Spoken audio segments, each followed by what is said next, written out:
আমাকে প্রতারণা করা হয়েছে, আমার রিগিং করা হয়েছে, টোটাল ভোট লুট করা হয়েছে। সেদিন ডিএম এসপি সবাইকে চেঞ্জ করে দিয়ে বিজেপি ক্ষমতায় আছে বলে গায়ের জোরে ইলেকশন কমিশনের সাহায্যে ডিএম চেঞ্জ করেছিল, এসপি চেঞ্জ করেছিল, আইসি চেঞ্জ করেছিল, আর ইলেকশন হয়ে যাওয়ার পরেও লোডশেডিং করে দিয়ে রেজাল্ট পাল্টে দিয়েছিল। আমি আজ নাও কাল এর বদলা তো নেবই। কিভাবে নেব, কেমন করে নেব, সেটা আগামী দিন পথ দেখাবে। চিরকাল বিজেপি থাকবে না, চিরকাল সিবিআই কোলে রেখে দেবে না, চিরকাল ইডি গায়ে কোলে রেখে দেবে না, চিরকাল ইনকাম ট্যাক্স কোলে রেখে দেবে না। একদিন না একদিন উপযুক্ত জায়গা যারা করেছেন তাদের উদ্দেশ্যে বলি, ঈশ্বর আল্লাহ বলে কিছু যদি থাকে তারাই করে দেবেন। নমস্কার প্রিয় দর্শক, আপনারা দেখছেন কেএবি নিউজ বাংলা। আপনাদের স্বাগত জানাচ্ছি আমাদের নতুন চ্যানেলে নতুন একটা প্রতিবেদন নিয়ে। আজ তো নতুন তথ্য শুনলাম। এতদিন পর্যন্ত তৃণমূল কংগ্রেসের নেতা মন্ত্রীরা যারা ওই নন্দীগ্রামের ফলাফল নিয়ে বলতেন, তারা বলতেন যে শুভেন্দু অধিকারী লোডশেডিং করে জিতেছে। কাউন্টিং এর সময় লোডশেডিং করে দিয়ে ব্যালট বাক্স এটা ওটা পাল্টাপাল্টি করে দিয়ে 1956 ভোটে শুভেন্দু অধিকারী সেখান থেকে জিতেছে। এই অভিযোগ এতদিন পর্যন্ত তৃণমূল কংগ্রেসের নেতা নেত্রীরা করতেন, স্বয়ং মুখ্যমন্ত্রীকেও বারবার বলতে শুনেছি। আজকে তো আবার অন্য কিছু শুনলাম। আজকে বললেন যে ভোটের দিনও সব ভোট লুট করেছে, এসপি পাল্টে, ডিএম পাল্টে, সমস্ত কিছু চেঞ্জ করে, আইসি পাল্টে ওখানে ভোটের দিন সব ভোট লুট করেছে। তারপরে ভোট হয়ে যাবার পর আবার লোডশেডিং এর গল্প। তার মানে আজকে ওই একটার সঙ্গে আজকে আবার ভোটের দিন ভোট লুট করার গল্পটা যোগ হলো। সে তো আদালতে মামলা চলছে, কবে নিষ্পত্তি হবে আমরা জানি না। 3 বছর 3.5 বছর হয়ে গেল। বিধানসভা নির্বাচন, লোকসভা নির্বাচনও পার হতে চললো, আর 2 বছর পরে আবার বিধানসভা না, 2 বছর পরে হবে কিনা জানি না। বিজেপির নেতারা তো বলছেন, অমিত শাহ থেকে শুভেন্দু অধিকারী, সুকান্ত মজুমদার, দিলীপ ঘোষ সবাই প্রায় বলছেন যে যদি 30টা আসন এ রাজ্যে বিজেপি পেয়ে যায় তাহলে বোধহয় এ রাজ্যেই বিধানসভা নির্বাচন হবে। সুতরাং আমি বলতে চাইছি যে ওই উম আগের যে বিধানসভা ভোট গেছে সেই বিধানসভা ভোটের ওই নন্দীগ্রামের ফলাফল কেন্দ্রিক যে মামলা, তার কবে নিষ্পত্তি হবে আমরা জানি না, বলতে পারবো না। তবে আপনারা শুনলেন আজকে উনি বললেন বদলা তো একদিন নেবই। মানে যে নেত্রী বলেছিলেন বদলা নয় বদল চাই, বদলের দিন শেষ, বদলা নয় বদল চাই বলার দিন শেষ, এখন বদলার দিকে যাচ্ছেন। বললেন বদলা তো আমি একদিন নেবই। সে নয় হলো, কিন্তু এ বিষয়ে কথা বলবার জন্য প্রতিবেদন নয়। গতকাল আপনাদের নিশ্চয়ই মনে আছে উনি বলেছিলেন যে ইন্ডিয়া জোট 315 আসন পাবে এবং আমরা বাইরে থেকে সাহায্য করে সরকার গঠন করতে সাহায্য করব, বাইরে থেকে সব রকম পাশে থেকে সবকিছু করে সরকার গড়ে দেব, কালকে বলেছিলেন। আজকে কি বললেন? 180 ডিগ্রি ঘুরে গিয়ে সংবাদ মাধ্যমকে দোষ দিলেন। সংবাদ মাধ্যমে ভুলভাল খবর শোনানো হচ্ছে। উনি বললেন আমি ইন্ডিয়া জোটে আছি এবং সরকার করব, সরকার তৈরি করব। আজকে শুনুন দুটো বক্তব্যের মধ্যে তফাৎ আছে কিনা। নিজে ভুলভাল বলবেন আর সংবাদ মাধ্যমকে দোষ দিলে হবে? শুনুন কি বলেছেন। তেমনি ভোট নিয়ে কাটাকুটি করবেন না।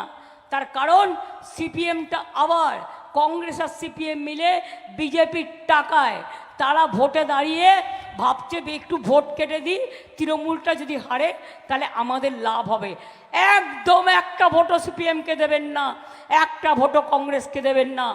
অল ইন্ডিয়া লেভেলে অনেকে আমায় ভুল বুঝেছে। আমি বলেছি বাংলায় কোনো জোট নেই, কিন্তু ইন্ডিয়ায় যে জোটটা ওটা আমি তৈরি করেছিলাম। ওই জোটটা দিয়ে আমরা সরকার তৈরি করব, আমরা জোটে থাকব, জোটে আছি আমরা।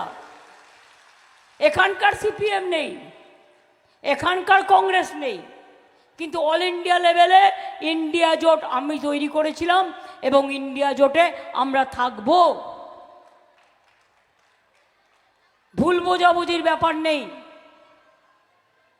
ইদানিং আমি লক্ষ্য করছি কোনো সংবাদ মাধ্যমে ভুলভাল খবর দেওয়া হচ্ছে, বিভ্রান্ত করা হচ্ছে। এটা ঠিক নয়। আমি এটুকু বলে বেশ, এটা ঠিক নয়। কালকে উনি কি বলেছিলেন সেটা আপনাদের শোনাবো। তার আগে এক সংক্ষেপে একটা কথা, উনি আজকে কি বললেন দেখুন। সরকার তৈরির কথাটা কিন্তু কৌশল করে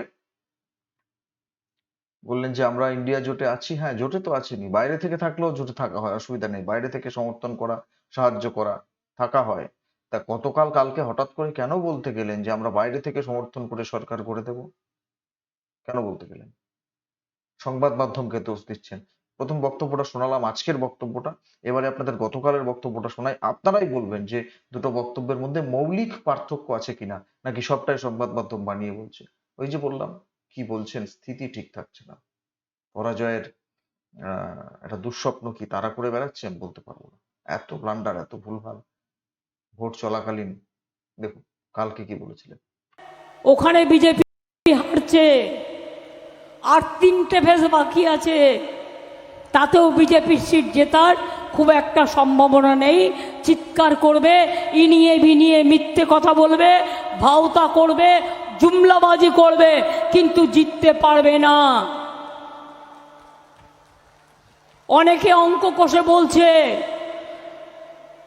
বিজেপি বলেছিল না অহংকার করে ইসবার 400 পার, মানুষ বলছে নেই হোগা 200 পার, এবার হবে পগার পার,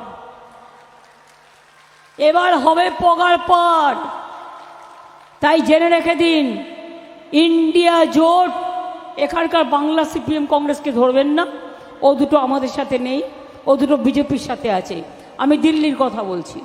ইন্ডিয়া জোটকে নেতৃত্ব দিয়ে বাইরে থেকে সব রকম সাহায্য করে আমরা সরকার গঠন করে দেব, যাতে বাংলায় আমার মা বোনদের কোনোদিন অসুবিধে না হয়, আমার 100 দিনের কাজে কোনোদিন অসুবিধে না হয়। এটাই তো আমরা বলতে চাইলাম, বাইরে থেকে সব রকম সাহায্য করে সরকার গড়ে দেব, আর আজকে বললেন সরকার তৈরি করব। দুটোর মধ্যে তফাৎ আছে কি নেই? তাহলে অকারণ সংবাদ মাধ্যমকে দোষ দিয়ে কি লাভ? ওই যে বললাম,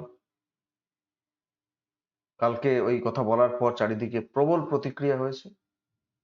যারা ভেবেছিলেন যে এবারে বাংলার মেয়ে দিল্লিতে প্রধানমন্ত্রী হবেন, তাদের আশায় অনেকটা জল পড়েছে, এবং উনি সেটা বুঝতে পেরেছেন যে ভোট চলাকালীন এখনো 2-3 দফার ভোট বাকি আছে, এরকম একটা অবস্থায় এরকম ভয়ঙ্কর কথা বলে ফেলে উনি সমস্যা তৈরি করে ফেলেছেন। সুতরাং সেটাকে আজকে ঢাকা চাপা দেওয়ার একটা চেষ্টা করলেন, এবং এই জন্য আজকে বললেন যে অনেকে আমাকে ভুল বুঝেছেন, আর অনেক সংবাদ মাধ্যম তারা বিভ্রান্তি ছড়াচ্ছে। সংবাদ মাধ্যম কি বিভ্রান্তি ছড়িয়েছে আমরা বলতে পারবো না। আপনি যা বলেছেন, বাইরে থেকে সব রকম সাহায্য করে সরকার গড়ে দেব, আর আজকে বললেন যে আমাকে ভুল বুঝেছেন, আমরা ইন্ডিয়া জোটে আছি, রাজ্য স্তরে নয়, কেন্দ্রের স্তরে আছি, দিল্লিতে আছি। দিল্লিতে যে জোট, বরং এখানে সিপিএম কংগ্রেস নেই, ও দুটো বিজেপির সঙ্গে আছে, আমরা ওখানটায় আছি, এবং ইন্ডিয়া জোটে আমরা আছি, সরকার আমরা তৈরি করব। তাহলে মৌলিক তফাৎ একদিনের মধ্যে, 24 ঘন্টাও হয়নি এখন।